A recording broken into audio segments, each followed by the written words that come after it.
I'm going to share with you a few things that I just discovered in a coin collection I purchased that got me started in this hobby and coin collecting and doing what I do.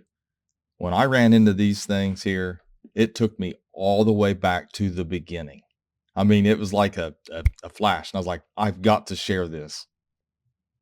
But first, I want everyone to know that I've shared a flyer and a link to the website for the coin show coming up. It used to be the Milton show. Now they're having it in Hurricane, West Virginia. It's just down the road a little bit, a couple exits further down the road. I will be there. It's a larger venue. I'm going to bring in a lot of stuff. So if you want to get a chance, come down there to the coin show. I did a community link. I'll put a link in the description here so that you can see when that's going to happen. It's this Saturday. Here's my website, portsmouthcoinshop.com. If you're interested in buying any coins from us, we have a bunch of coins up. We're adding coins all the time. We have gold and silver. We have a special deal on our silver bars and our rounds. I changed the menus, make it a little bit easier to navigate. Also, here's our Coin Help You community. If you need help with coins, come over here and post an image and ask your question. So here is one sample. It's in a box. A lot of times, Dad would buy collections and some things were in a cigar box. I remember cigar boxes. Dad saved cigar boxes because they were so handy. It had a little lid on them. Sometimes they even had a little nail in the front so you can just push down inside the hole to keep the lid closed. And I remember seeing those boxes, and obviously I had a fascination for mysteries. So I wanted to look at those boxes. Here's another example of something that I saw: baby food jars, medicine bottles, glass. The glass jar with silver in it. It just appeals to me. Also, we've got this one, and it's a box with coins, and I'm going to open it up here, and we're going to reveal and look at it. But let's take a look at this. This is the stuff that got me started. I would see this box of just knickknacks and maybe watch parts and jewelry, and I would try to fix the watches, and I would just play with it and handle it. And I learned how to handle coins. I learned how to handle Morgan dollars. And we're talking about a 2 and 3 year old child here. I was 2 or 3 years old, 4 years old, and then older when Dad would let me look at this stuff and go through it, and the fascination and the mystery and what was it and how cool it looked and how different it looked and stuff I've never seen before. So let's take a look at some of this. I mean, I've seen all this stuff before now, but back then this was just what in the world? I would have never guessed. I mean, it's Mexico. It's 8 reals, 1832. That was just too old for me to comprehend back then. This one here, I don't know if it's 1837 or 3077, not sure, but they're really cool pieces of history. Obviously has a hole in it, but still has some value, and they have silver, 90% silver. Then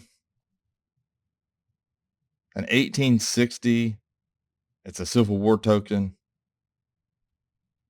And here's the reverse of it. 200 South 5th Street,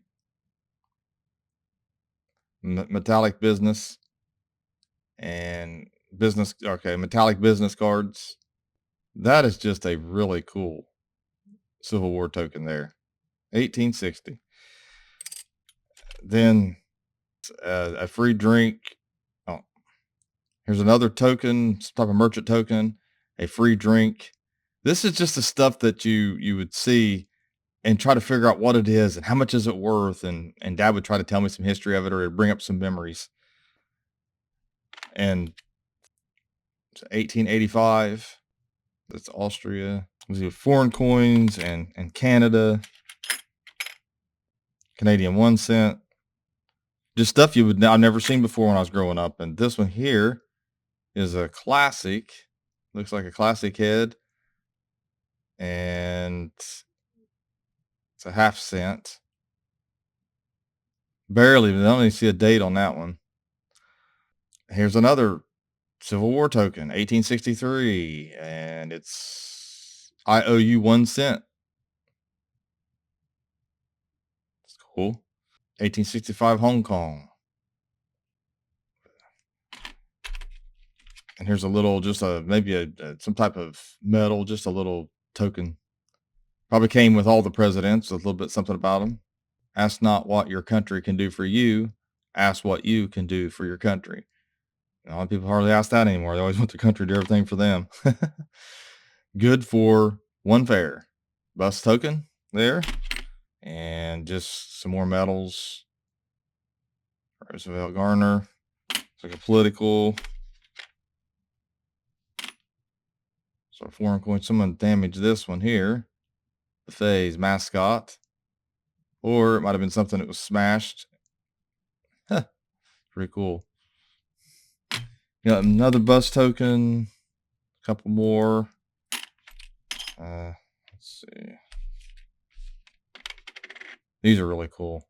One of my favorite designs. It's a 5-cent. Basically the equivalent of the dime Canadian. Another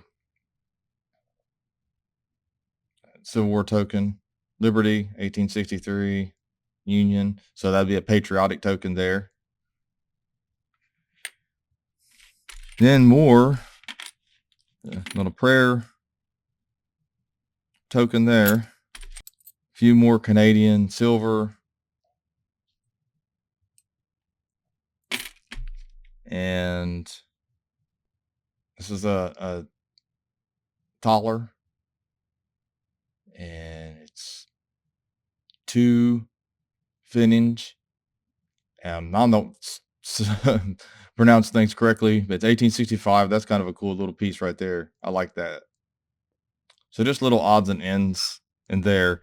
And then here's a box with some coins in it. And this one here, that's wow, that's really cool. I mean, it's hard to identify. I can't really say it's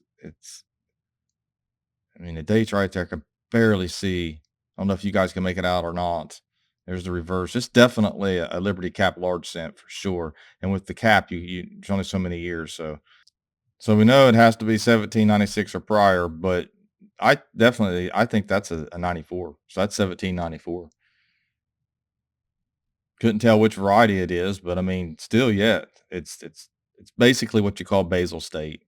It's almost a disc of metal, but you still see some of the design here. Then here's a large cent. So no date on it there. Here's some more Canadian. Let me see here. Get this out.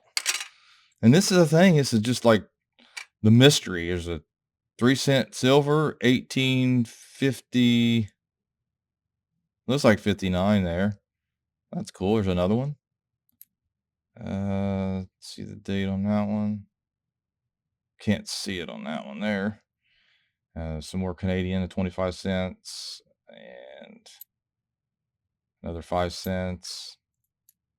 That's really cool. And then another 3 cents. There's 3 of those in here, but the only one with the date on it looks like. Some more Canadian altogether. It's one of my favorite Canadian designs. I like that. Victoria, Queen Victoria, 1898. But looking through all of this, and I would just look at it and just with the wonderment of the child I was, I still have that. Then here is something that brings back a lot of memories. People would bury silver in jars in their yard. I'm not going to take these out of here. I think it'd be great to have a contest on this and guess what the face value is. See who guesses it and give out a prize. I think I'll just do a quick short video on this one. That is cool right there. So then we have another box here. And this is the coolness. This is one that really reminded me of the cigar boxes. I've not looked through this entire box because I wanted to do this video. I wanted to show everybody in real time. Here is type date and minute. Someone put a pipe in Lincoln's mouth there. It's post-mint damage, but this is where they came. Type date and grade. Never seen that before, so that's pretty cool. Then we got a few others. This one here is 1912 Liberty nickel. It's got a little bit of details on it. Looks like it might have been cleaned. And it's not the S, unfortunately. The net mark would be right here if it was. It's not the D either, obviously. And Philadelphia didn't put a mint mark on them. It's a 1918. And another counter stamp on this one. And it's a star. Looks like a... Huh. And here's a reverse. And then here is some ration tokens. A little piece of history. That's cool. Silver, Canadian. It's like a proof-like quarter there. And some more. We'll go through these Liberty V nickels here. There's a few of them in here. So we'll just pull them out. Look here. This is just fun to look through boxes of stuff like this and pick out anything that's good. See if you find any key dates or special dates or rare coins. I always knew that every box had to have a rare coin in it. I mean, come on, it has to, right? I mean, it doesn't, but I mean, in my mind, I would think that way. 1908, 1908, these are all common. We sell these for, 50 cents to $1. Throw them in our dent lots, 1901, because they're real common dates here, 1904. 1885 is what you want to look for. A 12S is what you want to look for. 1886 would be what you want to look for. 84. There's a few of them back there that, 83.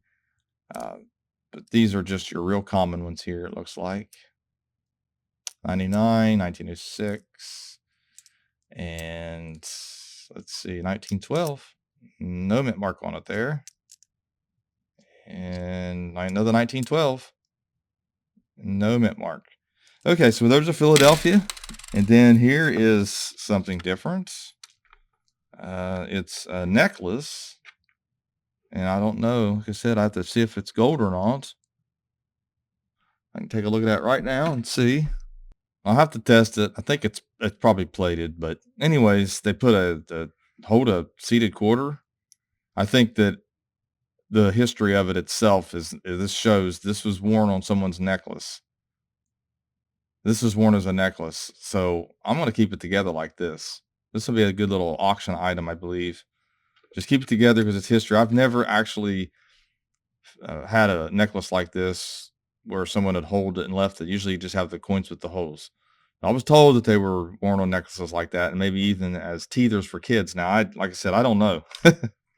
I wouldn't. Back then, they did things differently. That's for sure. Chamber pots and everything else. So it was a little bit different back then. People thought differently about what your child chewed on. It's 1854. Nice little BU dime there. It's really nice. And just a 64, which is not silver. So it's just basically change there. Here's another little necklace. And I'm seeing all kinds of little goodies in here. It's a nice little, looks like a sterling, probably sterling. Nope, it's plated. So that one's plated. Let's see, 2 cents. And in the 2 cents, 1864, you want to look for the small motto. This is the large. Here's one here that's no date. These are coins that just circulated for a long time and were finally pulled from circulation. But there's some more in here. Let's see. So let's see if we got a date on any of these. It's like an 1864, but it's hard to see. I'm not going to be able to identify their small or large motto. I can't see the date. 1807, almost has a 7. And 1882. And this is really a corroded. Probably 1864, but you can't tell really. It's just in bad shape. A lot of corrosion on it. See another. Here's a shield nickel that someone used nick a date on or something or rubbed it. Can't see the date on that one. Some carved out something for that. It looks like something's a little silver. There's something that was. Then here is some to US. This is a half dime. 1853 with the arrows. This was probably on that necklace. I'll probably put it back on that necklace. Sell it like that. I think it's cool to do that. So it's like it's hard to tell if it's probably 1829. I would say this is a 5-cent half dime cat bust. I think it'd be cool to leave that necklace together with the whole coins. Gives it a little more of a purpose, history, how it was intended to begin with. Here's a 3-cent nickel. That's like 1865, a little damage. Just the stuff that I would put in a scratch and dent lot if it's too damaged. And then Let's just pour out the rest of the contents and take a look at this. 1865. Someone put in some type of lucite to make a necklace out of it. That's kind of cool. Another 2-cent. I have a date on it here. Can't make out the date. A large cent. It's been a little damage on it. Looks like 1848. And some Indian cents. Common dates. 1875 is a tad better, but it's just really corroded and pitted. It's probably found in the ground, it looks like. It's 1864. Now, you're looking for a pointed bust on this to make it a L cent. That's how you know if it's in bad condition like this. And 1907 and another 2-cent. Just some stuff somebody threw back out of the change, it looks like. Here's a 1887. It's a dime, seated dime. It's got a damage on it, but like I said, this is just people still collect this stuff. It's nothing wrong with collecting what you like, and you can have typesets. I know people have typesets that are damaged coins. I think Robert of Coin Op does that. So there's a place for all of this. 1881. And some more common. Let's see. 1903. And this one is 18. I always dreamt about finding a 77. That's a 79. I found everything. Let's see. Some more seated coins. Here's a Canadian 1870. My favorite designs, like I said, I really like that. Another 1853 with arrows. It's a half dime. It's 1853 O, so it's New Orleans Mint. And here's another one with a hole, and I'll probably include that one on that necklace. Someone probably wore that necklace, and they enjoyed it. So, like I said, I was wanting to keep the necklace together. And when I went to put these on there, the holes are not big enough. So somebody actually took the clasp off, I believe, and put these through, because these wouldn't. So I guess I'll just leave it as is. We'll have these 2 coins in it. That's just kind of cool. I don't know. I don't like seeing whole coins. It does run the coins, but if you got some history behind it and if you enjoy it, that's up to you. So I hope you enjoyed this. This is the kind of stuff that got me started. This is what sparked my interest and the mystery and the intrigue of maybe finding something really good in that box of coins with all those goodies in it. I mean, that's just exciting. It's just fun. So thanks for watching. Please like, share, and comment, and have a great day.